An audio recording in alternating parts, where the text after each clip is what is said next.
Alright, I like everything I heard from Mr. Payton. How can my kid benefit from your philosophies even on a different state than you? I would say that you need to know what to look for. There are plenty of teachers, mentors, coaches, counselors that are out there that have the same approach to what I'm trying to do. I wear all those hats. I think what we've done though is we've pushed academics, we've pushed data, and those in the education field know what I'm talking about. Those of you who are at home, I'm simply talking about testing. We're so busy worrying about SATs, ACTs, and our state tests that we've forgotten about the individual. My approach is to think of the child first, then my content, then my school, then my district, all that kind of stuff. Personally, what I hope to do is inspire a movement towards kids. I want our education to go back to being kid-centered, student-centered, not data-driven, not district-driven, not even school-driven. And that's no disrespect to those things. But I think if you would picture a pie, I think too much of that pie is on assessment and data and testing.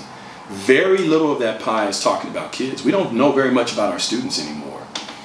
And so I am trying to learn how to increase my impact in the social space. I have not been one who's done a whole lot in social media. Just last year, my students requested for me to get on Instagram, and I tried it. And so I've got a couple of followers there. But I'm learning, and it's funny. So now I'm turning to my students to learn how to get into this social space. For me, my goal is to put this type of content out there. I want to start a conversation. This conversation needs to change right now. Instead of worrying about if your kid has an A or a B, I'd like to talk about progress. Is your child progressing? Because what about the kid who gets straight A's? How do you find out what their progress is? What do you do with the kid who's captain of the team, good grades? Some of those kids are some of the most depressed kids around. Some of those kids have the most needs. The popular girl probably has the most needs. But we're not looking at that because she's on the cheer squad, or because she's on the basketball team or volleyball team, or because she's running student government. What about our young people who are struggling with gender identity? There's no test for that. But as long as that kid's got a straight A, they're fine. What we are doing is creating a group of kids who are being completely forgotten, completely ignored. And so again, my goal is to change that conversation. Focus on that child. Now, I'm not here to advocate any particular approach because I don't have all those answers. I can only speak from my own experience. And my experience is 1st grade through 8th grade here in the Southwest, Phoenix, Arizona. And in my experience, students are over-tested, overlooked, and underserved. And so again, what I'm going to try to do with this magnificent time in our lives, you guys, if you haven't paid attention to it, I know a lot of us are using social media to communicate and to show off our meals and our hairdos, but we can make this the new educational platform. We can make Instagram, even, what's the name of the, TikTok. All of these can now become places where kids can learn. They can still be fun, entertaining. I'm all about that. But there are ways to inject things that are going to be beneficial to our young people. I want them to dance. I want them to have fun. I want them to communicate. Anybody who's had me in the class will tell you we're going to have fun. But what they'll also tell you is we got to work first. So I'm about a balance of things.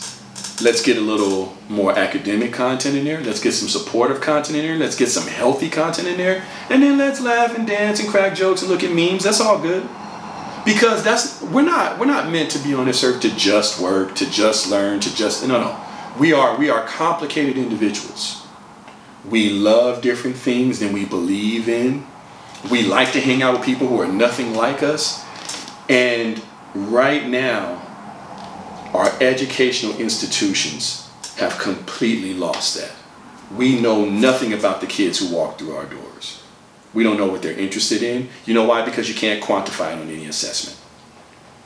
We don't care if our kids believe in different things because there's no test for it. There's no credit for it. Our larger institutions at the government level have given credit to data, numbers. We've reduced our babies to numbers. We've reduced our young people to numbers. And I'm saying that's not good enough. Because there are numbers that have to do with death and incarceration. Those are numbers too. Numbers are not enough. We need to make sure that our young people feel safe. From there, we need to make sure they feel empowered and heard. And finally, we need to celebrate them. We don't talk about that enough. I'm not talking about birthday parties. And here in the Southwest, we know a lot about quinceañeras. I'm talking about celebrating people for being brave enough to speak up, for celebrating people for being brave enough to be individuals. If we can do that in the classroom, not just at home, but in the classroom, at the school, create spaces for that, there's nothing we can't accomplish. And so, as an educator, as a father, as a citizen, as a human being, I'm saying let's start a new conversation. Let's see what we can do to empower our young people to take back their educations from the data and from the assessments so that it actually gives them something to stand on when they finish. Right now, unfortunately, I have to say, as a person who loves education and loves learning, our educational system and our learning right now is empty. They're just empty stats. I got an A, I got a B, I got a C. I'm proficient, I'm highly proficient, I'm performing well, I'm not performing well. They're empty because our kids feel empty right now. And I need that to change. I'm begging for that to change. I've got a baby girl who's growing up in this, and I need it to be different by the time she gets to be to high school. So this is personal for me. This is a human condition kind of problem. This is, it transcends race, language, creed, gender. It transcends all of that. This is just about being human beings. Let's be better human beings by improving our institutions, by improving our approach, by improving what we think is important.